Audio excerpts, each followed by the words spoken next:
ان الحمد للہ نحمده ونستعینه ونستغفره ونعوذ باللہ من شرور انفسنا ومن سیئات اعمالنا من يهده اللہ فلا مضل له ومن يضلل فلا هادی له واشهد ان لا الہ الا اللہ وحدہ لا شریک له واشهد ان محمدا عبده ورسوله اما بعد فان خير الحديث كتاب الله وخير الهدي هدي محمد صلى الله عليه واله وسلم وشر الامور محدثاتها وكل محدثة بدعة وكل بدعة ضلالة وكل ضلالة في النار.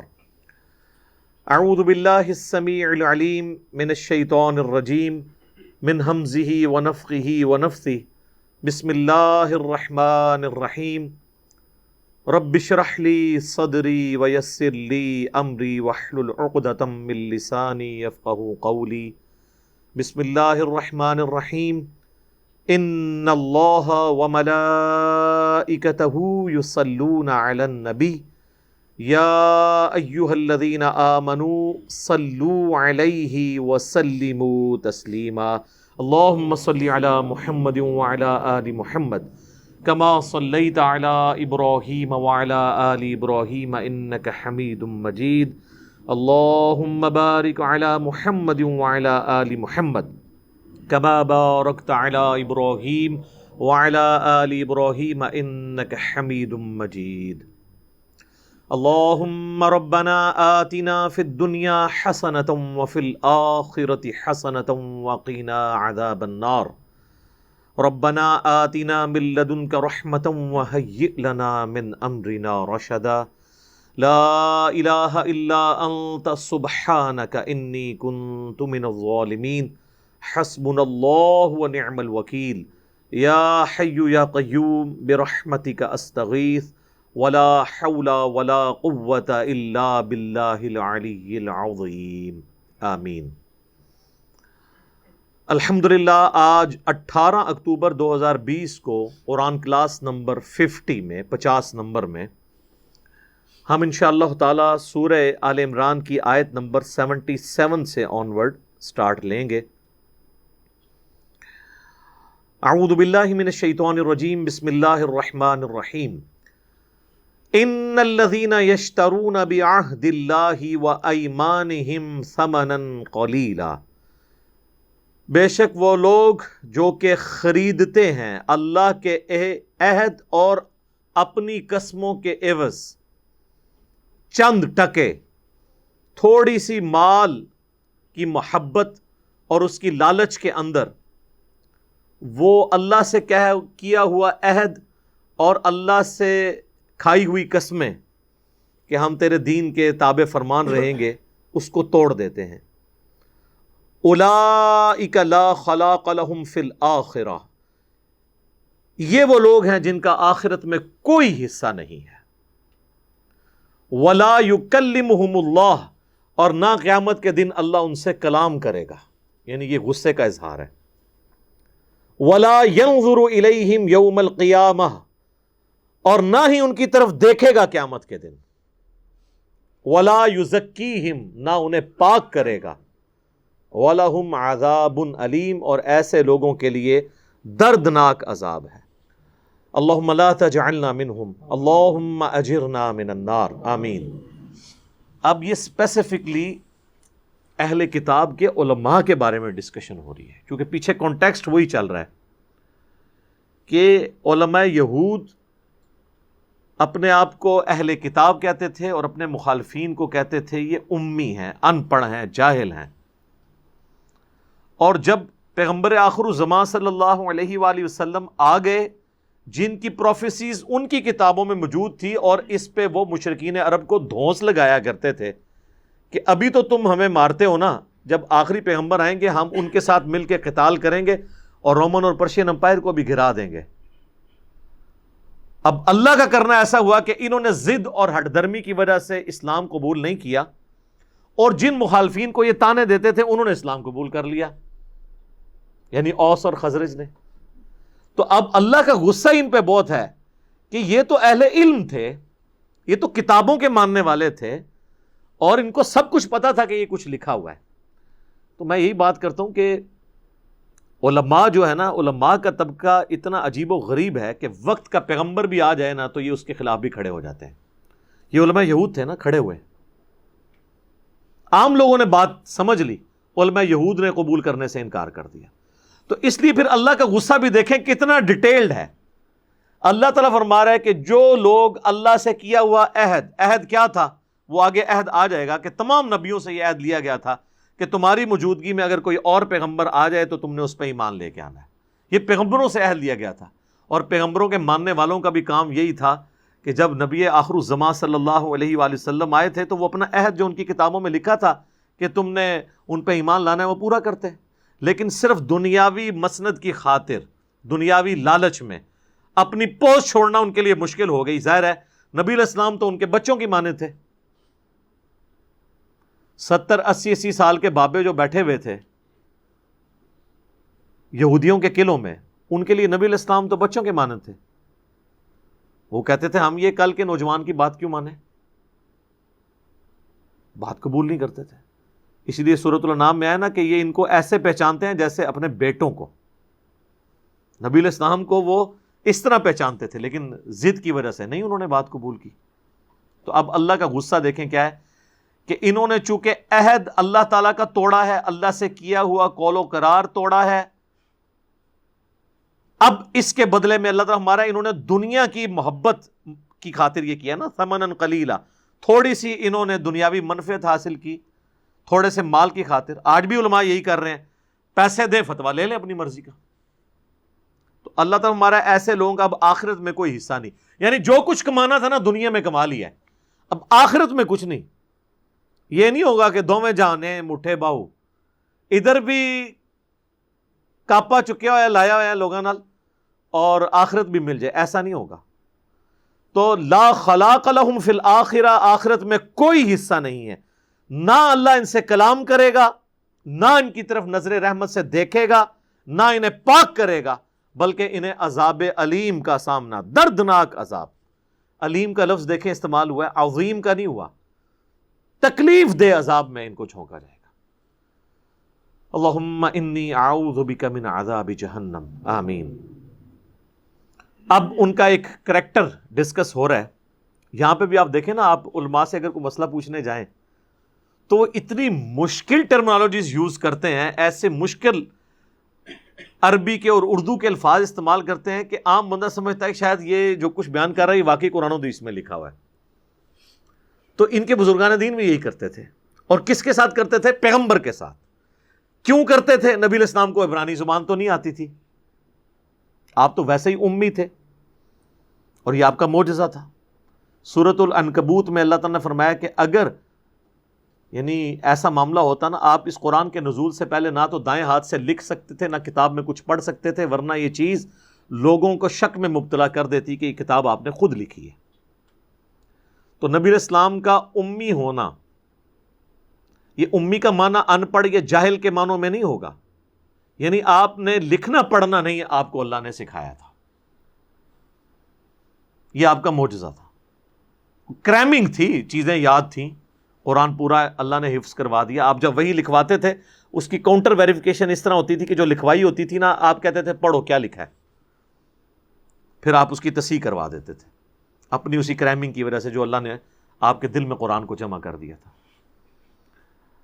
تو اب یہ روب ڈالنے کے لیے ہبرو زبان کے اندر, عبرانی کے اندر ان کے پاس جو تورات موجود تھی, نبی علیہ السلام کو کبھی کبھار بلا لیتے تھے نا فیصلہ کرنے کے لیے, چونکہ آپ مدینے کے حاکم تو بن چکے ہوئے تھے, تو آپ سے فیصلہ کروایا کرتے تھے. اور کوشش ان کی ہوتی تھی کہ کوئی مرضی کا فیصلہ لے لیں. یعنی جب اشرافیہ میں سے کسی کے اوپر کوئی مسئلہ ہو تو نبی علیہ السلام سے کوئی فیوریبل چیز ڈیمانڈ کریں. ابو داؤد میں کتاب الحدود چیپٹر میں ایک پوری ڈیٹیل حدیث ملتی ہے کہ نبی علیہ السلام کو یہودیوں نے اپنے مدرسے میں بلایا. الفاظ ہے مدرسہ, مدرسے اس ٹائم بھی تھے, مدرسے کے الفاظ ہیں. اور نبی علیہ السلام کو انہوں نے کہا ہم نے آپ سے ایک زنا کے کیس کا فیصلہ کروانا ہے. اب وہ چونکہ ایک اونچے خاندان سے تعلق رکھنے والے لوگ تھے جن کے اوپر زنا کا مسئلہ تھا, اب ان کو یہ پتا تھا کہ ہماری کتابوں میں تو اس کی سزا جو ہے وہ رجم ہے. نبی علیہ السلام کو بلایا گیا تو ایک بڑی گدی آپ کو دی گئی. آپ علیہ السلام اس گدی پہ بیٹھ گئے اور آپ نے فرمایا تورات لے کے آؤ. اور آپ اپنے ساتھ ایک اپنے ایسے صحابی کو لے گئے تھے جو تورات پڑھنا جانتا تھا، یعنی عبرانی زبان جانتا تھا. جب وہ تورات لے کے آئے تو نبی علیہ السلام نے اپنے پیٹھ کے نیچے سے گدی نکال کے سامنے رکھی، تورات اس کے اوپر رکھی اور فرمایا میں ایمان لایا اس کتاب پر اور اس کتاب کے نازل کرنے والے پر. حالانکہ وہ کتاب ٹیمپرڈ تھی لیکن آپ نے اس کا احترام کیا اور آپ نے اس کتاب میں سے اپنے صحابی کو کہا کہ ڈھونڈو کیا سزا لکھی ہوئی ہے. وہ جب پہلے تو وہ یہودی نے پڑھنا شروع کیا اور اس نے جہاں پہ وہ اس کی سزا لکھی تھی اس نے اس پہ ہاتھ رکھ کے اس کو سکپ کر دیا. تو صحابی نے پکڑ لیا، انہوں نے کہا یا رسول اللہ یہی لکھی ہوئی ہے سزا، اور پھر آپ نے اسٹیبلش کروائی. اب اسی کا ایک نقشہ یہاں پہ کھینچا جا رہا ہے. وَإِنَّ مِنْهُمْ لَفَرِيقًا يَلْوُونَ أَلْسِنَتَهُمْ بِالْكِتَابِ، اور ان میں سے ایک گروہ وہ ہے جو اپنی زبان کو بڑا مروڑ کے پڑھتا ہے. یہ آپ نے دیکھا نا، مولا علی. اب یہ سیدھا بھی کہا جا سکتا ہے، تو ایسے ایسے موٹے موٹے الفاظ بھی بولیں گے عجیب و غریب قسم کے کہ آپ جناب وہ پریشان ہو جائیں گے کہ پتہ نہیں کہاں سے پڑھ رہے ہیں. یہ کچھ یہی کرتے تھے ان کے بزرگ بھی. یلوون السنتہم بالکتاب، وہ اپنی زبان مروڑتے ہیں کتاب کو پڑھتے ہوئے. لتحسبوہ من الکتاب، تاکہ تم یہ سمجھو کہ یہ کتاب میں سے پڑھ رہے ہیں. وما ہوا من الکتاب، جبکہ وہ کتاب میں لکھا ہی نہیں ہوتا. یعنی وہی جو ہم کہتے ہیں کہ مسلم شریف سے مولانا شریف کو باہر نکالیں، تو وہ بھی اپنی تورات کے اندر مولانا شریف گھس جاتے تھے. پڑھ رہے اس میں سے ہیں. جیسے وہ پرانے زمانے میں لوگ، اس وقت تو موبائل نہیں ہوتے تھے نا، تو سلیبس کی کتابوں میں لوگ رکھ کے نا ٹارزن کی کہانیاں پڑھا کرتے تھے. ہمارے علماء بھی بعض اوقات بخاری مسلم سجائی ہوتی ہے، بخاری کھول کے بھی پڑھ رہے ہوتے ہیں تو وہ اس میں نہیں لکھا ہوتا. ڈاکٹر طاہر القادری صاحب انڈیا میں احمد آباد ایک جگہ ہے، 1,00,000 کے قریب مجمع تھا جس سے وہ خطاب کر رہے تھے. اس کی ویڈیو بھی یوٹیوب پہ رکھی ہے. موسیٰ اور خضر کا واقعہ سناتے ہوئے، وہ کراس ریفرنسز دیتے ہوئے صحیح بخاری شریف کی حدیث انہوں نے کوٹ کی کہ میری امت سے 70,000 لوگ بغیر حساب و کتاب کے جنت میں جائیں گے. اور انہوں نے کہا کہ ان میں سے ہر 1000 جو ہے وہ 70,000 کو لے کے جائے گا. پھر آگے انہوں نے کہانی جوڑ دی. انہوں نے کہا آگے آگے پیر ہوں گے، پیچھے پیچھے مرید ہوں گے. اور پھر کہتے ہیں میں بخاری شریف پڑھ رہا ہوں. اب لوگ تو یقین کریں گے کہ بخاری شریف ہے، جبکہ بخاری شریف نہیں ہوتی. اچھا، کئی عربی اشعار پڑھ رہے ہوتے ہیں تقریروں میں، وہ چونکہ عربی میں ہوتے ہیں تو عام آدمی سمجھتا ہے قرآن پڑھ رہے ہیں. قرآن پڑھتے پڑھتے کو کال کسی کا پڑھ دیتے ہیں تو لوگ سمجھتے ہیں قرآن پڑھ رہے ہیں. اس سے بھی بڑھ کے اگر کوئی عربی آپ کو عربی میں گالیاں بھی نکالے نا، تو پاکستانی عوام کی اکثریت تو اسے بھی قرآن ہی سمجھے گی. صحیح تجوید کے ساتھ اگر وہ گالیاں نکالے، عین کا ہا کا خیال کرتے ہوئے، ٹھیک ہے، تو آپ تو گالیاں ہی سمجھیں گے. تو یہ انہوں نے کہا کہ زبان کو مروڑ کے نبی علیہ السلام کے سامنے وہ پڑھ رہے تھے تو تاکہ آپ سمجھیں کہ کتاب وما ہوا من الکتاب، جبکہ وہ کتاب میں سے نہیں پڑھ رہے.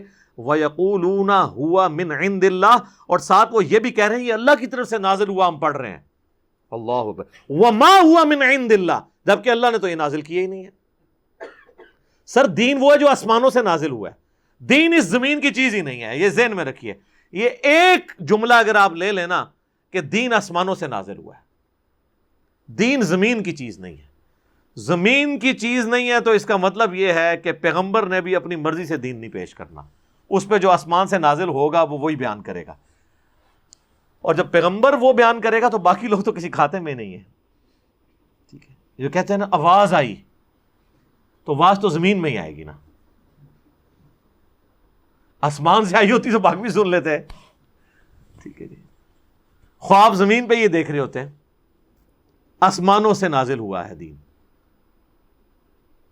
تو اللہ تعالیٰ مارا ہے وہ کتاب میں ہوتا ہی نہیں. وَيَقُولُونَ عَلَى اللَّهِ الْكَذِبَ، اور یہ اللہ پہ جھوٹ باندھتے ہیں. وَهُمْ يَعْلَمُونَ، اور وہ جانتے بھی ہیں کہ یہ نہیں لکھا ہوا، پھر بھی بول رہے ہوتے ہیں. یہ اکثر لوگ ہمیں کہتے ہیں نا یار اتنے بڑے بڑے علماء ان کو نہیں پتا لکھا ہوا ہے. سر پتا ہوتا ہے، اکثر کو تو ویسے نہیں پتا ہوتا. اس کی وجہ ہے کہ انہوں نے وہ قرآن حدیث تو پڑھا نہیں ہوتا، انہوں نے تو اپنی فقہ حنفی پڑھی ہوتی 7 سالوں میں. اور جنہوں نے کوئی پڑھ بھی لیا ہوتا ہے نا، وہ بھی پھر امت کے وسیع تر مفاد میں یہ سمجھتے ہیں، وہ پیچھے جب دیکھتے ہیں نا ایسے کہ سارے ہی 2 نمبری کر دیا ہے، وہ کہتے ہیں پھر 2 نمبری ہی کرنی چاہیے، کیونکہ اگر آپ سب سے ہٹ کے کوئی راستہ اختیار کریں گے تو شور پیدا ہوگا۔ آپ کبھی ناردرن ایریاز میں چلے جائیں نا، جہاں پہ وہ چشمے بہہ رہے ہوتے ہیں، تو آپ کو ایک خاص آواز آتی چشمے کے بہنے کی، وہ آواز ان پتھروں کی وجہ سے ہوتی ہے جو چشمے کے راستے میں حائل ہوتے ہیں، اور جو پتھر ساتھ ہی لڑک جاتے ہیں نا، ان کی آواز بھی نہیں آتی۔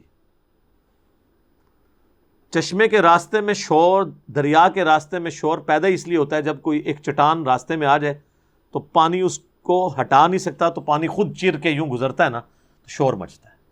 اس معاشرے کے اندر بھی جو سچائی کی آواز کی چٹان بن کے کھڑا ہوگا نا، تو پورا معاشرہ تو اس دریا اور چشمے کی طرح بہہ رہا ہے، شور اس کی وجہ سے ہوگا، اور الٹا کہیں گے جناب دیکھو یہ مصیبت پہ گئی ہے، اور اتنا شور مچائیں گے تاکہ عام بندوں کے لیے معاملہ مبہم ہو جائے۔ کسی کے گھر چور گھس جائیں اور وہ بیچارہ واہ ویلا کرے کہ یہ چور گھس آئے ہیں، اور آپ جا کے شریفانہ انداز میں کہیں گے یار اتنی دیر سے لڑ رہے ہو، آدھا آدھا مال کر لو یار، لڑنا بری بات ہے۔ یہ آپ کا ایٹیچیوڈ ہونا چاہیے، یا اس چور کے خلاف آپ مالک مکان کا ساتھ دیں؟ تو ہماری اوورآل اکثریت یہی کر رہی ہے کہ وہ سچائی کے ساتھ کھڑے ہونے کے لیے تیار نہیں ہوتے، کیونکہ یہ مشکل کام ہے۔ حسین تو ہر کوئی نہیں بنتا نا جی۔ اب وہ چیز ڈسکس ہو رہی ہے عقیدہ توحید کے حوالے سے۔ یہود و نصارہ نے چونکہ انبیاء کے بارے میں ڈیوینٹی کلیم کر دی تھی، تو اب یہ قرآن حکیم میں اہم ترین آیات ہیں کنٹینیوسلی، یہ پارہ نمبر 3 کے مکمل ہونے تک۔ ما کان لبشر ان یؤتیہ اللہ الکتاب والحکم والنبوہ، کسی بشر کے لیے یہ شایان شان ہی نہیں، وہ اس بات کا اہل ہی نہیں ہے کہ اللہ تعالیٰ اسے کتاب دے اور اپنی طرف سے حکم دے اور نبوت دے، ثم یقول للناس کونوا عبادا لی من دون اللہ، اور پھر وہ پیغمبر لوگوں سے یہ کہنا شروع کر دے کہ لوگوں اللہ کے ساتھ مجھے بھی پوجنا شروع کر دو۔ اللہ فرماتا ہے پیغمبر یہ کام نہیں کر سکتے، یہ پیروں کا ہی کام ہے۔ اسی طرح ہی ہوتا ہے نا، نہیں کرواتے سجدے، اپنی عبادت نہیں کروا۔ عبادت کے لیے ضروری نہیں ہے کہ پوری نماز ان کے سامنے کھڑے ہو کے پڑھی جائے، وہ جو رسپیکٹ اپنی کروا رہے ہوتے ہیں وہ عبادت کی ایکویلنٹ ہوتی ہے۔ اونچا سانس نہیں کوئی لے سکتا، سوال نہیں پوچھ سکتا، ان کے سامنے کھڑے رہتے ہیں، جس وقت تک وہ بیٹھ نہ جائے وہ بیٹھتے نہیں ہیں ڈر کے مارے، کمر نہیں کرتے ان کی طرف، مر جائیں تو قبر کی طرف پیٹ نہیں کرتے۔ یہ اچھا مجھے بتائیں، یہ قبروں کی طرف تو پیٹ نہیں کرتے، نماز پڑھ کے یہ مسجد سے الٹے قدم کیوں نہیں نکلتے؟ کعبے کو پیٹ کر کے نکلتے ہیں، پکی کعبے نو پیٹ کر دے نے، دربار نو نہیں کر دے۔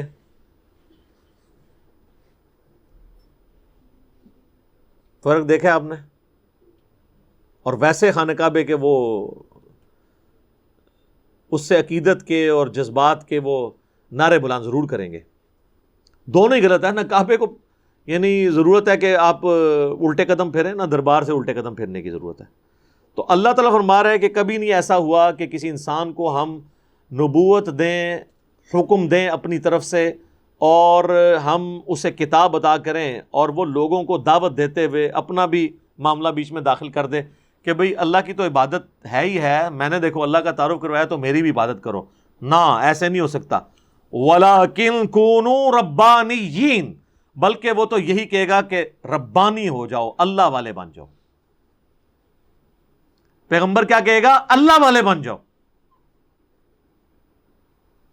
بِمَا كُنتُمْ تُعَلِّمُونَ الْكِتَابَ وَبِمَا كُنتُمْ تَدْرُسُونَ، اس لیے کہ تم دوسروں کو تعلیم دیتے رہتے ہو کتاب کی، اور بوجہ اس کے کہ تم خود بھی اس سے پڑھتے ہو۔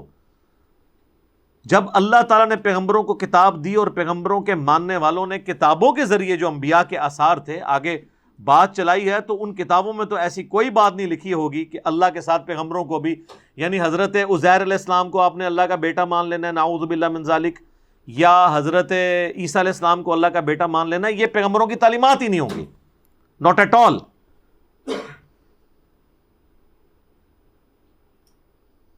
وَلَا يَأْمُرَكُمْ أَن تَتَّخِذُوا الْمَلَائِكَةَ وَالنَّبِيِّينَ أَرْبَابًا، اور وہ کبھی اللہ تمہیں اس بات کا حکم نہیں دے گا، نہ اللہ کا نیک بندہ، کہ تم فرشتوں کو اور پیغمبروں کو رب مان لو اللہ کے ساتھ.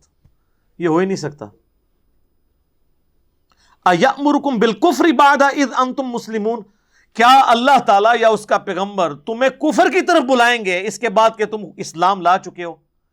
یعنی انبیاء اکرام کی رسپیکٹ کا ہرگز یہ مطلب نہیں ہے کہ انبیاء اپنی عبادت کروانا شروع کرتے ہیں. مجھے بتائیں، قرآن جب نبیوں کو اس طرح ڈسکس کر رہا ہے تو اس کا مطلب کیا ہے؟ بزرگ، بابے، بابیاں کسی کھاتے ہی نہیں. وہ تو ٹائم ضائع کرنے والی بات ہے ان کا نام بھی لینا اور ان کو بھی ڈسکشن کرنا کہ یہ بھی کوئی کسی لیول پہ ہیں. جب پیغمبر ڈسکس اس طرح ہو رہے ہیں کہ وہ اللہ کے مقابلے پہ یہ نہیں کریں گے، اور آپ کیا کہتے ہیں؟ جی اللہ اللہ کیے جانے سے اللہ نہ ملے گا، اللہ والے ہیں جو اللہ سے ملا دیتے ہیں. وہ کون سے اللہ والے ہیں جی؟ وہ اللہ سے ملا رہے ہیں. وہ اللہ والے وہ اللہ سے ملا رہے ہوتے ہیں جو لوگوں کو اللہ اور اس کے رسول کے ساتھ جوڑتے ہیں، اپنے ساتھ نہیں جوڑتے. اپنے ساتھ جوڑنے والے کون ہیں؟ جو کہتے ہیں جی پہلے پیر میں فنا ہو، فنا فی شیخ، پھر فنا فی رسول، پھر فنا فی اللہ. تو فنا فی رسول، فنا فی اللہ تک تو پہنچنا نہیں. شیخ جی تو فنا ہونا ہے، شیخ نے تہاڈا مال بھی لے لینا ہے، عزت بھی لے لینی ہے، جدوں انہیں چاہنا ہے تہاڈے نال کام بھی پا دینا ہے. دین ان چیزوں کا نام نہیں ہے. دین پیغمبروں کی اتباع کا نام ہے، اور عبادت اور توحید کا جو سینسٹیو ایشو ہے اس معاملے میں اللہ کے ساتھ اللہ نے کہا ہے کہ پیغمبر اور کسی فرشتے کا بھی بالکل کوئی ذکر نہیں ہے، وہ اس کے ساتھ شریک نہیں ہو سکتے. اور اللہ تعالیٰ سٹارٹ اس لیے کہ کسی بشر کی تو یہ حیثیت ہی نہیں ہے کہ وہ یہ کام کرنا شروع کر دے. یہاں پہ میں ایک کراس ریفرنس کے طور پہ مجھے آیات ضمناً یاد آ گئی. سورہ، اگر آپ نساء کے بالکل اینڈ پہ چلے جائیں نا، تو اللہ تعالیٰ نے عیسیٰ ابن مریم کے حوالے سے ڈسکشن کی ہے. اعوذ باللہ من الشیطان الرجیم، بسم اللہ الرحمن الرحیم. 173 ہے جی سورۃ النساء کی. پہلے تو حضرت عیسیٰ علیہ السلام کی فل تعریف ہوئی ہے کہ اللہ نے ان کو اپنا کلمہ بنایا ہے، وہ روح اللہ ہے، ان کی پیدائش معجزانہ ہے، ان کو اللہ نے بڑے بڑے معجزات دیے، ان کی یہ شان، ان کی یہ شان، ان کی یہ شان. پھر اللہ تعالیٰ نے کہا کہ دیکھنا دین میں غلو نہیں کرنا، اور کرتے کرتے پھر 172 173 آنورڈ ان آیات میں اللہ تعالیٰ فرماتا ہے لَن يَسْتَنْكِفَ الْمَسِيحُ أَن يَكُونَ عَبْدًا لِلَّهِ. عیسیٰ مسیح کبھی بھی اس بات کے اوپر شرمندہ نہیں ہوں گے کہ وہ اپنے آپ کو اللہ کا بندہ کہیں. یہ ان کے فخر کی بات ہے. یہاں آپ کسی مولوی کو، کسی پیر کو کہنا آپ اللہ کے بندے ہیں، اور آپ لکھا ہو نا کہیں پہ ان کا اشتہار ہونا، تو آپ اس کے ساتھ نہ لکھیں حضرت فلاں فلاں جو دمے ہیں، لکھیں اللہ کا بندہ اور آگے اس کا نام لکھتے ہیں. تو دیکھیں اس کو کیسے چڑ چڑتی ہے. وہ کہے گا بھائی آپ لکھو شیخ الحدیث و تفسیر حضرت مولانا استاذ العلماء یادگار اسلاف. یعنی جتنا وڈا فراڈ ایک کر رہے ہیں نا، اسلاف اس تو وڈا کر دے سنے تھے. ظاہر ہے یہی مطلب ہے نا. اس کی بجائے آپ لکھا ہو اللہ کا بندہ، آگے مولوی کے ساتھ مولانا بھی نہ لکھا ہو. تو آپ دیکھیں وہ جناب وہ اشتہار کے اوپر اگر نمایاں جگہ پہ نام نہ ہو، یا سائز ان سے جس کو وہ اپنے سے چھوٹا سمجھ رہے ہیں اس کا نام بڑا لکھا گیا اور ان کا چھوٹا، جناب ریجیکٹ کر دیتے ہیں اشتہار کو، وہ آنے سے انکار کر دیتے ہیں. سب کچھ دنیا کے لیے کر رہے ہوتے ہیں نا. اور اللہ فرما رہا ہے عیسیٰ جس جیسا کوئی پیغمبر ہی نہیں ہے معجزات کے اعتبار سے، جن کی پیدائش معجزانہ، آسمانوں پہ اٹھایا جانا معجزانہ، اور بے قیامت میں واحد بندہ ہے جس نے واپس آنا ہے معجزانہ، اور معجزے بھی معجزانہ. مردوں کو زندہ کرنا اللہ کے اذن سے، کوڑی کو شفا دینا اللہ کے اذن سے، مٹی کی مورت میں پھونک مارنا اور اس کا پرندہ بن جانا اللہ کے اذن سے. سر اتنے بڑے معجزات کسی پیغمبر کو نہیں دیے گئے. اور اللہ تعالیٰ ان کے بارے میں کہہ رہے ہیں لن يستنكف المسيح ان يكون عبدا للہ. عیسیٰ کبھی آر محسوس نہیں کریں گے، کبھی ان کو شرمندگی نہیں ہوگی کہ وہ اللہ کے بندے ہیں. ولا الملائکۃ المقربون، نہ کسی مقرب فرشتے کے. یعنی مقرب فرشتے کون ہیں؟ وہ 4: جبرائیل، میکائیل، اسرافیل اور ملک الموت. جسے اسرائیل بھی کہتے ہیں، وہ بھی کبھی جرأت نہیں کریں گے کہ ان کو اگر اللہ کا بندہ کہا جائے تو وہ شرمندگی محسوس کریں. ان کو تو کہنا چاہیے جناب سارے فرشتیاں دا سردار. جرأت ہی نہیں ان کی بھی. وَمَن يَسْتَنْكِفْ عَنْ عِبَادَتِهِ، جو کوئی بھی آر محسوس کرے گا ہمارا بندہ کہلانے کا، ہماری عبادت سے آر محسوس کرے گا، وَيَسْتَكْبِرْ اور تکبر کرے گا، فَسَيَحْشُرُهُمْ إِلَيْهِ جَمِيعًا، ایسے سب لوگوں کو ہم قیامت والے دن جمع کریں گے. فَأَمَّا الَّذِينَ آمَنُوا وَعَمِلُوا الصَّالِحَاتِ، تو جو لوگ دنیا میں ایمان لائے اور نیک اعمال کیے، فَيُوَفِّيهِمْ أُجُورَهُمْ، تو اللہ تعالیٰ ان کو ان کے اعمال کا پورا پورا بدلہ دے گا. وَيَزِيدُهُمْ مِنْ فَضْلِهِ، اور اپنے فضل سے زیادہ ہی دے دے گا. وَأَمَّا الَّذِينَ اسْتَنْكَفُوا، اور جو کوئی آر دنیا میں محسوس کرتے رہے، وَاسْتَكْبَرُوا اور تکبر کرتے رہے، فَيُعَذِّبُهُمْ عَذَابًا أَلِيمًا، تو ہم انہیں عذاب دیں گے. یار اندازہ کریں ذکر کس کا ہو رہا ہے؟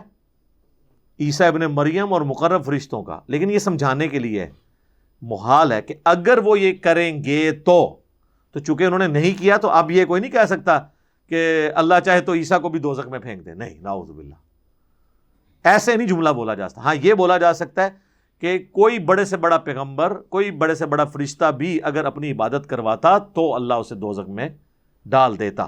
لیکن چونکہ یہ ہوا ہی نہیں ہے، اور یہ اسے کہتے ہیں تعلیق بالمحال. یہ اللہ نے اپنے بارے میں بھی بیان کیا ہے.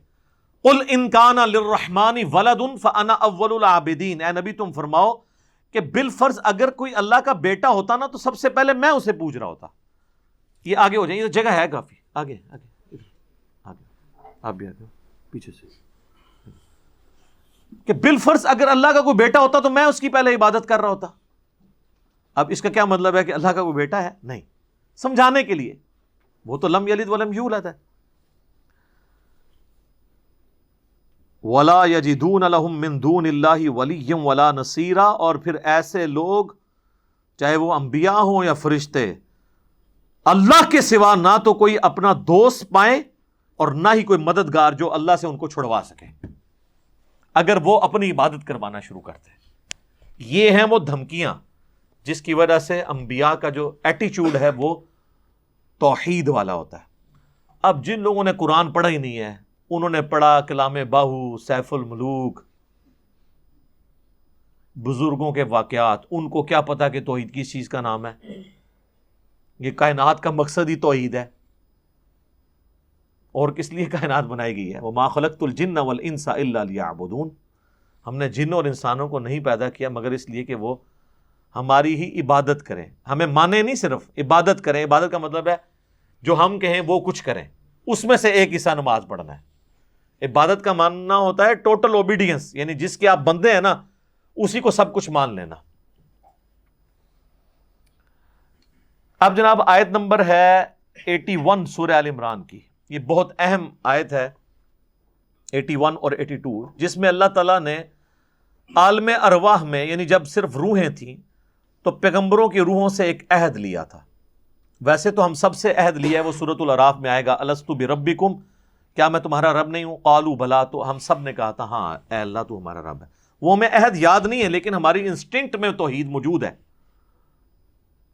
وہ ذرا سے بھی کوئی ٹریگر کرتا ہے تو وہ بات سمجھ آ جاتی ہے انسان کو کہ میں نے اپنے آپ کو خود نہیں پیدا کیا، میرے ماں باپ نے مجھے پیدا نہیں کیا، ان بیچاروں کو تو پتہ ہی نہیں تھا ان کے ساتھ کیا ہونا ہے. یہ تو اللہ نے ذریعہ بنا دیا نا. کسی نے اپنے ماں باپ کبھی خود چوز کیے ہیں؟ نہیں. تو اللہ تعالیٰ نے عالم ارواح میں انبیاء سے ایک اسپیشل عہد لیا تھا، جس طرح باقی انسانوں سے لیا، انبیاء سے اسپیشل، چونکہ وہ دنیا پہ اللہ کے نمائندہ بننے والے تھے. وَإِذْ أَخَذَ اللَّهُ مِيثَاقَ النَّبِيِّينَ، اور وہ وقت یاد کرو جب اللہ نے تمام نبیوں سے یہ عہد لیا تھا، لَمَا آتَيْتُكُم مِّن كِتَابٍ وَحِكْمَةٍ، کہ جب کبھی میں تمہیں دوں گا کتاب اور حکمت، یعنی کتاب اور حکمت یعنی پیغمبر بنا کے دنیا میں بھیجوں. ثُمَّ جَاءَكُمْ رَسُولٌ مُصَدِّقٌ لِمَا مَعَكُمْ، اور تمہاری موجودگی میں ہی اگر کوئی اور رسول آ جائے جو تمہاری تصدیق کرنے والا ہو اللہ کی طرف سے، لَتُؤْمِنُنَّ بِهِ وَلَتَنْصُرُنَّ، تو تمہارے پر یہ لازم ہے کہ تم نے اس پیغمبر کی ضرور مدد کرنی ہے اور اس پیغمبر کے اوپر ایمان بھی لے کے آنا ہے.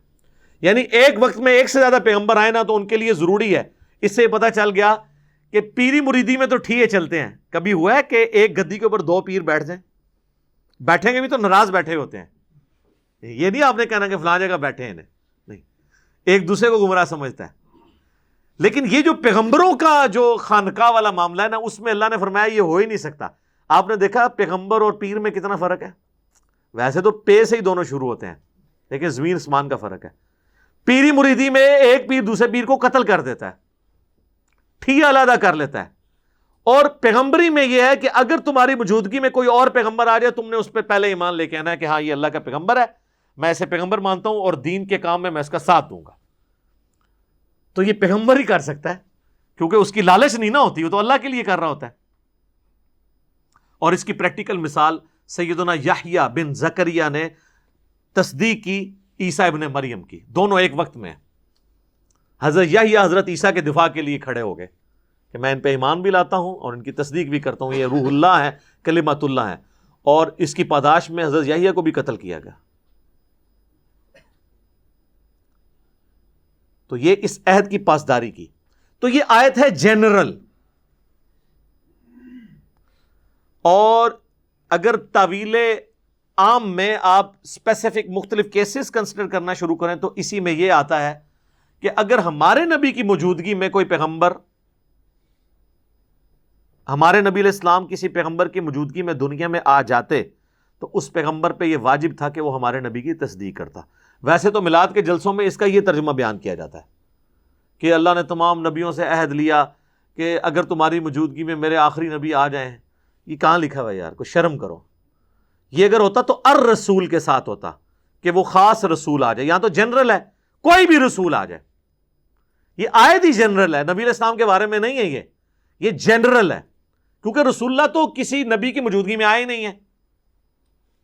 کیا جب آپ دنیا میں کوئی اور رسول تھا کہ وہ آپ پہ ایمان لاتا اور آپ کی تصدیق کرتا؟ تو اس کی امپلیمنٹیشن رسول اللہ پہ ہوئی نہیں ہے. لیکن اللہ نے ایک اعزازی طور پہ امپلیمنٹیشن اس طرح کروا دی کہ شب معراج تمام انبیاء کو بیت المقدس میں جمع کیا, جو صحیح مسلم میں حدیث ہے. اور آپ نے فرمایا کہ جبرائیل علیہ السلام نے مجھے کہا کہ آپ ان کی امامت کروائیں. تو وہ یہ جو عہد تھا نا, اس تمام نبیوں سے نبی علیہ السلام کی نبوت کو اس طریقے سے. لیکن وہ بھی یہ والا کیس نہیں ہے, کیونکہ اس کیس میں ہے کہ نبی موجود ہو اور نیا نبی آ جائے تو جو آلریڈی موجود ہے وہ اس کی تصدیق کرے. رسول اللہ کے کیس میں یہ نہیں ہوا کہ آپ علیہ السلام آئے ہیں تو باقیوں نے تصدیق کی ہے, وہ تو پہلے ہی آگے جا چکے تھے. ہاں, جب نبی علیہ السلام آئے ہیں تو اعزازی طور پہ باقیوں کو اللہ تعالیٰ نے بیت المقدس میں جمع کیا. لیکن یہ جمع ہونا کوئی دنیاوی زندگی نہیں تھی, ورنہ 1 لاکھ سے زیادہ لوگ کسی شہر میں جمع ہوں اس زمانے میں جب شہر ہی چھوٹے چھوٹے ہوتے تھے. یہاں تو ایک کرکٹ ٹورنامنٹ ہو جائے تو پورے شہر کے اندر ٹریفک بلاک ہوئی ہوتی ہے. 1 لاکھ بندہ مسجد میں جمع ہو تو اٹھلی اوپرلی ہو جاتی ہے, وہ کسی کو نہیں پتا چلا. وہ کوئی اس رات بیت المقدس بھی گیا نا, وہ انبیاء کو وہاں پہ دیکھ نہیں سکتا جس طرح آپ قبر کے عذاب کو دیکھ نہیں سکتے. یہ برزخ کا معاملہ تھا. تو نبی علیہ السلام نے ان کی امامت کروائی, اور یہ امام الانبیاء کا لقب ہم اسی حدیث کے تحت اخذ کرتے ہیں. یہ صحیح مسلم میں آپ کو شروع ہی میں حدیث مل جائے گی معراج والے چیپٹر کے اندر. یہ آلموسٹ 20-25 احادیث ہیں معراج کے اوپر تلے, کتاب الایمان چیپٹر کے اندر. معراج کے اوپر میرا ڈیٹیل لیکچر ریکارڈڈ ہے, وہ آپ دیکھ سکتے ہیں. ایک ایک حدیث کا نمبر اس میں ہم نے ڈسپلے کیا ہے. تو اللہ تعالیٰ نے فرمایا کہ ہر نبی پہ واجب ہے کہ وہ ایمان لے کر آئے. یعنی جو بعد میں آئے گا نا اس کے اوپر پہلے جو موجود ہے اس نے ایمان لانا ہے. اسی کے تحت میں صوفیاء کو یہ پھکی دیتا ہوں کہ حضرت خضر تو تم کہتے ہو پہلے سے موجود تھے. حضرت خضر کہتے ہیں یہ آج تک زندہ ہے, آج تھے تو چھاڑ دو. حضور کے زمانے میں تھے, جی تھے. تو جب نبی علیہ السلام نے دعوی نبوت کیا تو سب سے پہلے تو خضر کو آ کے ان کی دعوت قبول کرنی چاہیے تھی نا, کیونکہ ہے کہ جب میں تمہیں پیغمبر بنا کے بھیجوں اور کوئی اور پیغمبر آئے تو تم نے اس کو ویلکم کہنا ہے. تو حضرت خضر نے کہاں پہ, خضر اردو میں بولتے ہیں لفظ خضر ہے, خضر دواد کے ساتھ. یہ کوئی ضعیف روایت دکھائیں کہ حضرت خضر حضور کے پاس آتے ہیں اور کہیں یا رسول اللہ میں آپ پہ ایمان لایا ہوں. جبرائیل کا تو آتا ہے انسانی شکل میں آئے ہیں, خضر کا کہیں پہ آتا ہے؟ تو جعلی سارا کام بنایا ہوا ہے.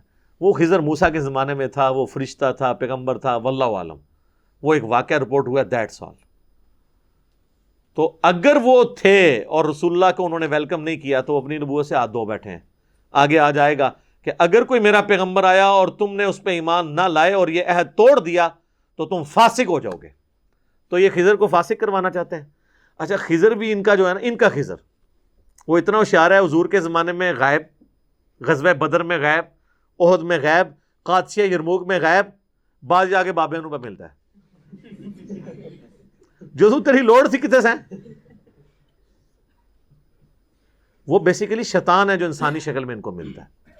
میں نے خضر کے اوپر پورا لیکچر دیا ہے، اور اس کا طریقہ ہے جس کو آگے ملتا ہے وہ لا حول ولا قوت الا باللہ پڑھے، غائب نہ ہو جائے، مجھے آگے پکڑ لیں۔ اور لوگوں کے غائب بھی ہوئے ہیں خضر پریکٹیکلی، یہ اس طرح ہوتا نہیں ہے۔ تو اس آیت سے میں نے ڈیڈکٹ کیا تھا کہ وہ پھر اگر خضر تھے بھی تو پھر وہ کفر کی طرف چلے گئے۔ پھر انہوں نے اس کا حال نکالا، وہ کہتے ہیں نہیں خضر تو پیغمبر ہے ہی نہیں تھا، وہ تو اللہ کا ولی تھا۔ ہم کہتے ہیں قائم رہنا اس بات پہ بھی، یہ تو اس سے بڑا خطرناک کھیل کھیل رہے ہو۔ تو کیا کوئی ولی کسی پیغمبر کا استاد ہو سکتا ہے؟ کہتے ہیں نہیں جی، توبہ توبہ توبہ۔ تو حضرت موسیٰ علیہ السلام کے استاد نہیں ہے خضر؟ قرآن میں جو واقعہ ہے، اور بخاری مسلم میں پوری ڈیٹیل ہے، میں نے اس پہ ویڈیو بھی قصہ موسیٰ اور خضر ریکارڈ کروائی ہے۔ اس میں حضرت خضر کہتے ہیں کہ اے موسیٰ، اللہ نے بعض علوم آپ کو ایسے سکھائے ہیں جو مجھے نہیں سکھائے، اور بعض علوم مجھے ایسے سکھائے ہیں جو آپ کو نہیں سکھائے۔ تو حضرت موسیٰ کہتے ہیں میں آپ سے وہی تو سیکھنے آیا ہوں، تو مجھے بتائیں اگر کسی مسلمان کا یہ عقیدہ ہے کہ پیغمبر نے جا کے بابوں سے سیکھنا ہے تو اس نے تصوف کی لائن پہ کیا چڑھنا ہے؟ ایمان سے تو ہاتھ دھو بیٹھا، کیونکہ دنیا میں اللہ کے ریپرزینٹیٹو کون ہے؟ پیغمبر۔ یہ بابوں کے پاس بیچتے ہیں کبھی گوشت مانگنے کے لیے انسانی، سب جھوٹ ہے۔ یہ مثنوی مولانا روم میں سارا کے سارا گند لکھا ہوا ہے، اور وہ واقعات بیان کر رہے ہیں، اور اتنے مزے لے لے کے وہ واقعات سناتے ہیں۔ وہ جب پھر ہم اس کی انجینئرنگ کرتے ہیں تو اس طرح کر کے بیٹھ جاتے ہیں، یہ کیا ہو گیا کہ بھئی یار یہ بات ٹھیک ہے کہ نہیں ہے؟ تو آپ کی عقل کام کرتی ہے کہ اس طرح ہوگا؟ تو یہاں پہ اللہ نے ذکر کیا کہ پھر نبوت چھن جائے گی اس بندے کی جو پھر جس کی موجودگی میں کوئی اور پیغمبر آیا اور اس پہ ایمان نہ آیا۔ اب وہ بات چل رہی ہے، قال اقررتم واخذتم علی ذالکم اسری، تمام پیغمبروں کیا تم اقرار کرتے ہو اور اس پہ میرا بھاری ذمہ اٹھاتے ہو اس بات کے اوپر کہ تم نبی ہو اور تمہاری موجودگی میں کوئی اور نبی آئے تو تم نے اس پہ بھی ایمان لانا ہے اور اس کی تصدیق بھی کرنی ہے۔ دیکھیں اس آیت کی امپلیمنٹیشن کس طرح زبردست ہوئی ہے، یہ ابھی میرے دماغ میں اللہ نے ڈالا ہے کہ پیر اور پیغمبر میں فرق کیا ہے۔ پیر لڑتے ہیں آپس میں، اور پیغمبروں کو حکم ہے کہ تمہاری موجودگی میں کوئی اور آئے نا، تم نے یہ نہیں کہنا ہے دوسری گدی کھل گئی ہے، بلکہ کہنا سر آؤ میری گدی تے بیٹھو، تو انہوں اللہ نے بھیجا ہے۔ تو پھر یہ پیر کیوں دعویٰ کرتے ہیں ہم نبیوں کے دعوت کو آگے لے کے چل رہے ہیں؟ نبیوں کی دعوت لے کے چل رہے ہوتے تو ایک دوسرے کو گدیوں میں بٹھاتے، تو یہ گدیوں میں بٹھاتے ہیں؟ یہ ان کو موقع ملے تو او یار، یہ تو بڑے پیروں کی قبروں سے لاشیں نکال کے لے جاتے ہیں اپنے درباروں کو شفٹ کرنے کے لیے کہ یہ ادھر میں نے اپنا ٹھیا ادھر بنانا ہے۔ ان کی تو یہ حالت ہے۔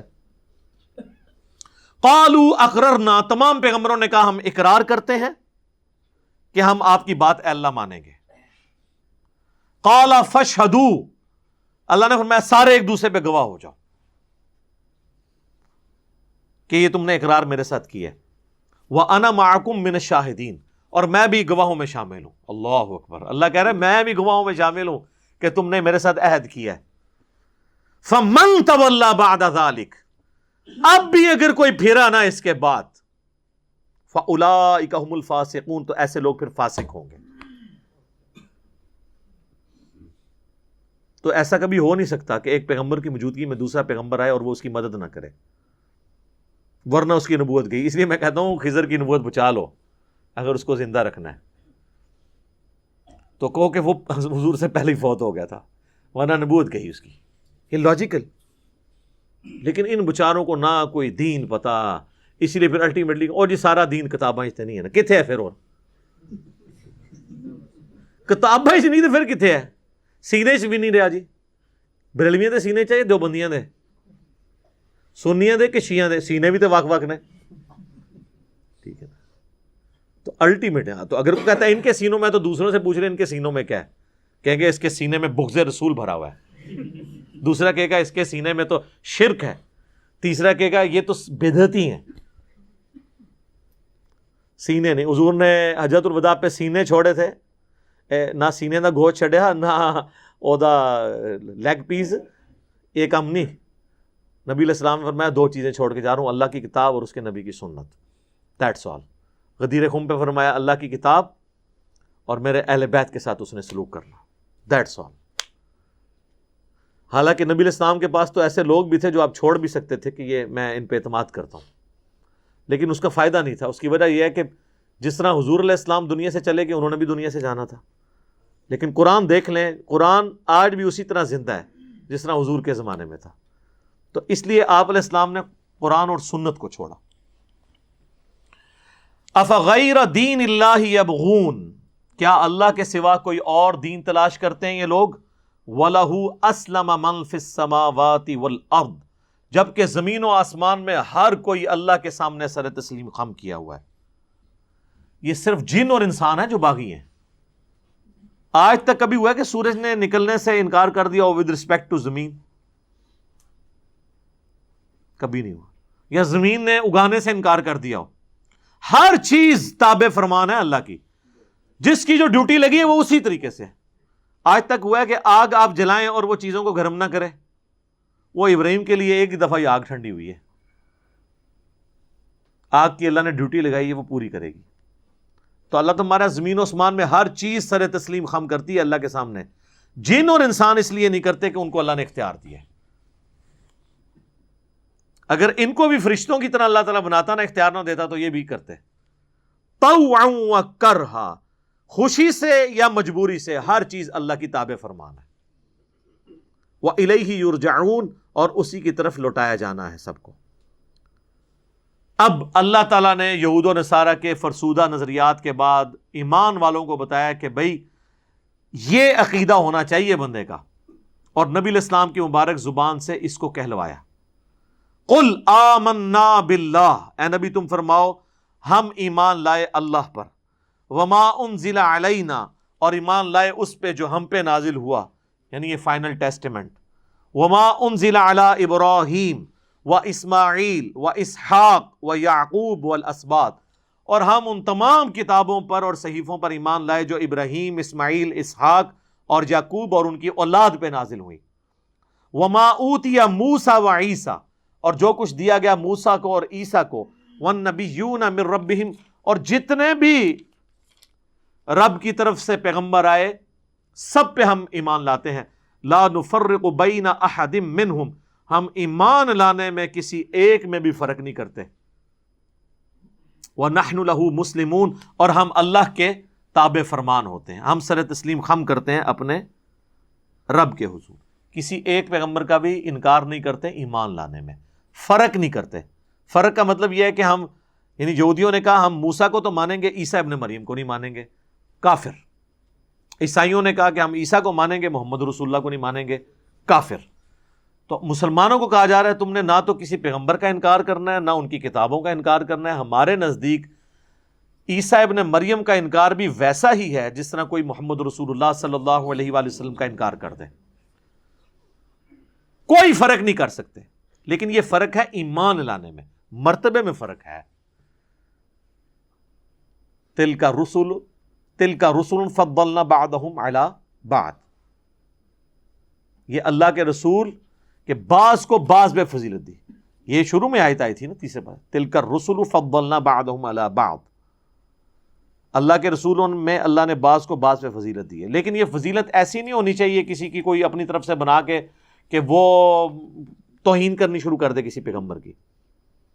اور بخاری مسلم میں حدیث ہے کہ مجھے یونس پہ بھی فضیلت مت دو، وہ اس اعتبار سے کہ کسی کی تنقیص نہ ہو، ویسے آپ ضرور شان بیان کریں۔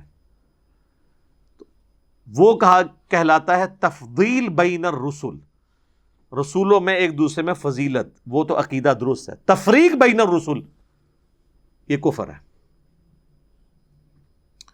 وَمَن يَبْتَغِ غَيْرَ الْإِسْلَامِ دِينًا، یہ اتنی اہم آیت ہے، ہم نے اپنے منہج پہ لکھ کے پہلے نمبر پہ یہ آیت لگائی ہوئی ہے، سورہ آل عمران 85۔ جو کوئی اسلام کے علاوہ کسی دین کا طلبگار ہوگا یہ میں نے اس لیے لگائی تھی کہ اسلام ہے دین.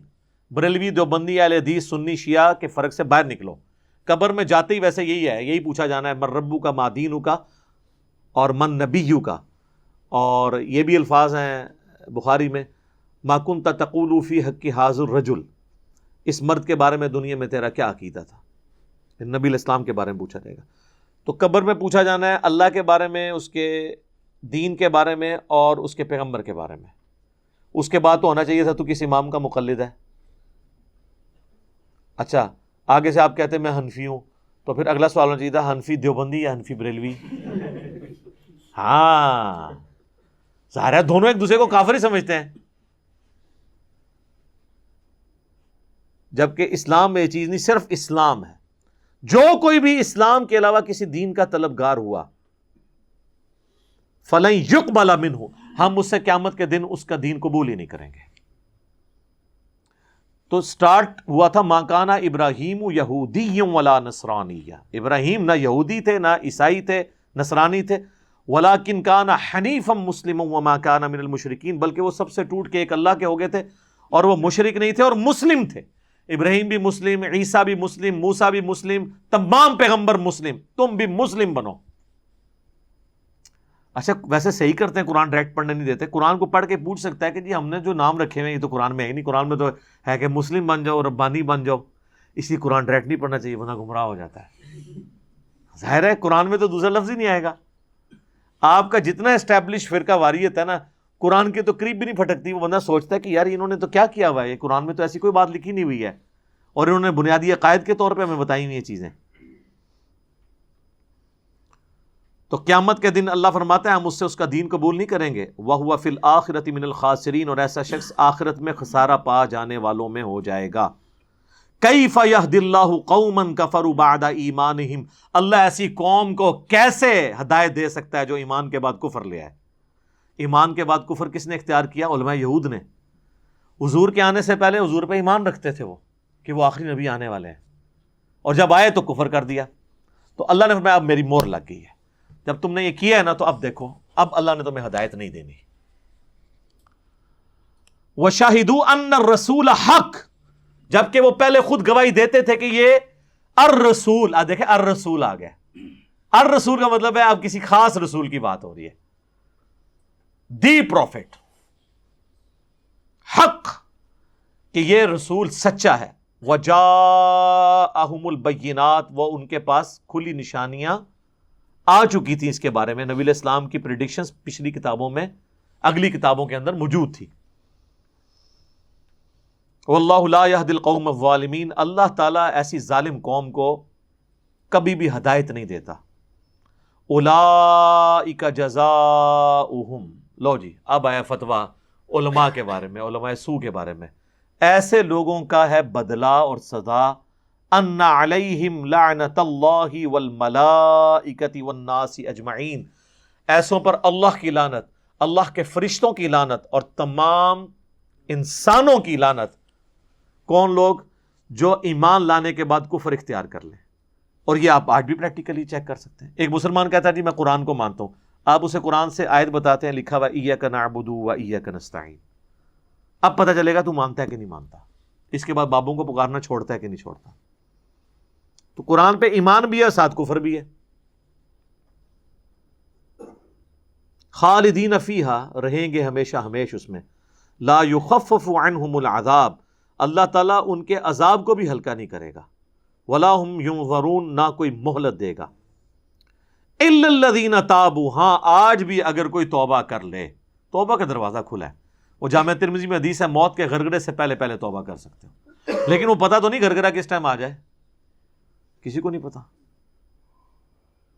من بعد ذالک، اس جرم کے بعد، وَأَصْلَحُوا، اور اللہ کے نزدیک تو توبہ وہ ہے جس میں آپ اصلاح کر لیں. یہ جو توبہ ہم کرتے ہیں نا یہ والی توبہ نہیں، اصلاح والی توبہ کہ واقعی مان لیں. فَإِنَّ اللَّهَ غَفُورٌ رَحِيمٌ، تو بے شک اللہ تعالیٰ بخشنے والا مہربان ہے. ان الذین کفروا بعد ایمانہم، بے شک وہ لوگ جنہوں نے کفر اختیار کیا ایمان لانے کے بعد. ثم ازدادوا کفرا، اور اس کے بعد کفر میں بڑھتے چلے گئے. تو بڑھتے چلے گئے نا. یہودیوں نے صرف حضور علیہ السلام کا انکار نہیں کیا، بلکہ ان میں سے بعض لوگوں نے اوپر سے ایمان قبول کر کے اندر سے منافق اور اسلام کی پیٹھ میں چھرا گھونپا، یعنی کفر میں بڑھتے چلے گئے۔ بنو قریظہ نے کیا کیا تھا؟ بدعہدی تو کی تھی۔ آج بھی لوگ کہتے ہیں نا جی بنو قریظہ کے ساتھ نبی الاسلام نے اتنی سزا دی، کیوں دی؟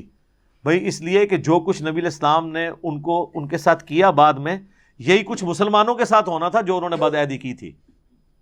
مسلمانوں کے ساتھ یہی کچھ ہونے والا تھا، اس کے سبب وہ تو اللہ نے بچا لیا نا اور ان کی سازشوں سے محفوظ کیا۔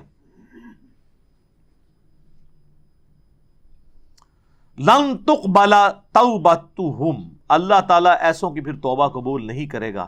وَأُولَئِكَ هُمُ الضَّالُّونَ، اور ایسے ہی لوگ ہیں گمراہ۔ تو ان لوگوں کی توبہ قبول نہیں ہوگی جو لوگ سچ اور حق کو پہچانے کے بعد بھی انکار کرتے ہیں۔ یہ ہے اصل میں یونیورسل ٹروتھ۔ یہ اکثر لوگ کہتے ہیں نا جی اتنے بڑے بڑے لوگوں کو بات کیوں نہیں سمجھ آتی؟ اس لیے کہ ان کو بات سمجھ آئی تھی، انہوں نے ہٹ درمی کی، اللہ کو غصہ آیا، اللہ نے مہر لگا دی، ختم اللہ علی قلوبہم وعلی سمعہم وعلی ابصارہم۔ اور یہ میں اپنی طرف سے بات نہیں کر رہا، یہ پارہ نمبر 7 جو ہے نا سورۃ المائدہ میں، پارہ نمبر 7 کی آخری آیات جو ہے نا وہ یہی ہیں۔ آیت نمبر 110 سورۃ الانعام، وَنُقَلِّبُ أَفْئِدَتَهُمْ وَأَبْصَارَهُمْ كَمَا لَمْ يُؤْمِنُوا بِهِ أَوَّلَ مَرَّةٍ، ہم ان کے دلوں کو حق سے پھیر دیں گے اور ان کی آنکھوں کو جس طرح انہوں نے پہلی دفعہ ایمان نہیں لے کر آئے جب ان کے سامنے حق کھل گیا۔ وَنَذَرُهُمْ فِي طُغْيَانِهِمْ يَعْمَهُونَ، اور ہم ایسے لوگوں کو ان کی گمراہی میں بھٹکنے دیں گے۔ اور کیا حال ہو جائے گا؟ وَلَوْ أَنَّنَا نَزَّلْنَا إِلَيْهِمُ الْمَلَائِكَةَ، یہ پارہ نمبر 8 سٹارٹ اس سے ہو رہا ہے۔ اللہ فرما رہا ہے جب ہم گمراہ کریں گے ان کی حالت یہ ہوگی اگر ان پہ فرشتے بھی نازل ہوں آسمان سے، وَكَلَّمَهُمُ الْمَوْتَى، اور مردے قبروں سے نکل کے ان سے باتیں کرنا شروع کر دیں کہ بھئی ہم نے تو آگے جا کے دیکھ لیا ہے، پیغمبر پہ ایمان لے آؤ، اس کے بعد تو لے آنا چاہیے نا۔ اللہ فرماتا ہے وَحَشَرْنَا عَلَيْهِمْ كُلَّ شَيْءٍ قُبُولًا، اور ہر چیز جس کا وعدہ ان سے دیا جاتا ہے وہ سامنے نظر آ جائے، یعنی ہر عذاب ان کو دکھا دیا جائے۔ مَا كَانُوا لِيُؤْمِنُوا، پھر بھی یہ ایمان نہیں لے کے آئیں گے۔ إِلَّا يَشَاءَ اللَّهُ، ہاں مگر اللہ کو زبردستی کسی کے ساتھ کر دے تو کر دے، ادروائز اللہ کا اصول یہی ہے کہ جو لوگ حق کو پہچاننے کے باوجود انکار کر دیتے ہیں اللہ ان کے اوپر مہر لگا دیتا ہے۔ تو یہاں پہ بھی یہ بات آئی ہے کہ جو کفر انہوں نے اختیار کیا ایمان کے بعد، کفر میں بڑھتے چلے گئے، اللہ نے ان کی توبہ قبول نہیں کرنی، اور نہ اللہ تعالیٰ نے ایسے گمراہ لوگوں کو کوئی انٹرٹین کرنا ہے۔ ان الذین کفروا وماتوا، بے شک وہ لوگ جو کفر کی زندگی گزارتے رہے اور ان کو موت آ گئی، وہم کفار، اس حال میں کہ وہ کافر ہی رہے، فلن یقبل من احدہم ملء الارض ذہبا، تو ایسے لوگوں سے اللہ تعالی اگر وہ زمین کے برابر سونا بھی اللہ کو فدیے کے طور پہ دے دیں نہیں قبول کرے گا۔ وَلَوِ افْتَدَىٰ بِهِ، معاوضے کے طور پہ وہ سونا اللہ کو پیش کریں کہ یا اللہ یہ سونا لے لے اور ہمیں چھوڑ دے۔ ویسے تو یہ ہونا ہی نہیں ہے نا، یہ بھی تعلیق بالمحال ہے۔ دنیا میں زمین کے برابر سونا کوئی نہیں پیش کر سکتا، آخرت میں تو سارے کنگال ہونے ہیں، کپڑے بھی نہیں جسم پہ ہونے ہیں۔ اپنی ذات کے عوض وہ اس طرح سونا بھی خیرات کر دے۔ اولئک لہم عذاب علیم، تو ایسے لوگوں کے لیے ہے دردناک عذاب۔ وما لہم من ناصرین، اور ان کا وہاں پر کوئی مددگار نہیں ہوگا۔ یعنی اگر ان کو قیامت کے دن اللہ کی طرف سے زمین کے برابر سونا آفر کیا جائے کہ یہ تمہاری ملکیت ہے، تو کیا یہ تم فدیے کے طور پہ دینے کے لیے تیار ہو؟ تو اللہ تعالیٰ ہمارا ہے کہ وہ فدیے کے لیے دینے کے طور پہ تیار تو ہو جائیں گے، لیکن اللہ تعالیٰ ان سے قبول نہیں کرے گا۔ اللہ اکبر۔ اللہم لا تجعلنا منہم، اللہم اجرنا من النار، اللہم اجرنا من النار، ربنا اصرف عنا عذاب جہنم ان عذابها كان غراما، اللہم احسن عاقبتنا فی الامور كلها واجرنا من خزي الدنيا وعذاب الآخرة، اللہم ربنا آتنا فی الدنیا حسنہ وفی الآخرة حسنة وقنا عذاب النار، آمین۔ جناب یہ ہے کتابوں کا خدا۔ وہ کہتے ہیں نہیں مولوی آٹا ڈراندے نے کوئی میٹھیاں میٹھیاں گلاں کرو، سر کڈو نہ ترا میٹھی گل، قرآن میں میٹھی بات بھی آتی ہے نا تو صرف اس لیے کہ آندہ کی جو کڑوی باتیں ان کو ہضم کرو. میٹھے والا کام قرآن اس کوئی نہیں, کیونکہ اس سے قبلہ نہیں درست ہوتا. یہ دیکھ لیں کتنی کتنی سخت آیات ہیں اور بالکل واضح عقائد ہیں. یہ آج کے ہم نے جو چند آیات کور کی ہیں, آپ ذرا امت مسلمہ کے عقائد اور نظریات, اسٹیبلش دین جو لوگوں کے اندر ہے, وہ ذرا اس کے اوپر پیش کریں. اور جناب میں تو کہتا ہوں پورا قرآن پڑھنے کی ضرورت نہیں ہے. قرآن کا ایک صفحہ بھی کہیں سے اٹھا لیں نا اور آپ اپنے آپ کو اس پہ پیش کریں تو آپ کو شرم آئے گی کہ جو قرآن کے ان عقیدوں کے مطابق تو میرا عقیدہ ہی کوئی نہیں ہے. پھر وہ کیا کرتے ہیں کہ پھر قرآن کا انکار کر دیتے ہیں ان عقیدوں کے لیے, اور وہ کہتے ہیں جی اصل میں نا جو اس پہ لکھا ہے نا ضروری نہیں یہی مطلب ہو, ضروری نہیں یہی مطلب ہو تو پھر کیا ہو؟ قرآن اس لیے نازل ہوا تھا کہ یہ والا مطلب نہیں لینا آپ نے. کہتے ہیں جی ہر گل وچ ایک گل ہوندی ہے, اصل گل ہوندی ہے. بالکل ٹھیک ہے جی, ہر گل وچ ایک گل ہوندی ہے اور اصل گل ہوندی ہے ادوں کہ جدوں وہ گل اونجی ہوئے. یعنی اگر میں آپ کو کہوں کہ میں نے آپ کے سامنے جو ہے وہ چھوٹے گوشت کی کڑھائی آپ کے لیے پکوائی ہے, اس کا مطلب یہ تو نہیں ہو سکتا میں نے خنزیر روسٹ کروایا. ہاں یہ ہو سکتا ہے کہ آپ کہیں گے چھوٹے گوشت سے مراد یہ چھوٹا گوشت نہیں ہے, یہ ہے بڑا گوشت ہے, بوٹیاں چھوٹی چھوٹی ہیں. چلو یہ تو پھر بھی سمجھ آ جائے گی کہ یار تعویل کر لی ہے. لیکن اگر اس میں خنزیر کا گوشت نکل آئے تو پھر یہی کہیں گے نا یار اتنی باطل تعویل تم نے کی ہے, اتنی دور جا کے تعویل کی ہے. اور یہی کچھ علماء کر رہے ہوتے ہیں اور مفسرین تفسیروں میں یہی کچھ لکھ کے گئے. اللہ تعالیٰ سے دعا ہے جو حق بات میں نے کہی اللہ تعالیٰ ہمارے دلوں میں راسخ فرمائے. اگر جذبات میں میرے منہ سے کوئی غلط بات نکل گئی اللہ تعالیٰ ہمارے دلوں سے ہی اسے محو کر دے, ہمیں معاف بھی فرما دے, ہمیں کتاب و سنت کی تعلیمات پر عمل کر کے دوسرے بھائیوں تک پہنچانے کی توفیق عطا فرمائے. سبحانک اللہم و بحمدک اشہد ان لا الہ الا انت استغفرک و اتوب الیک وما علینا الا البلاغ المبین. جزاکم اللہ خیرا.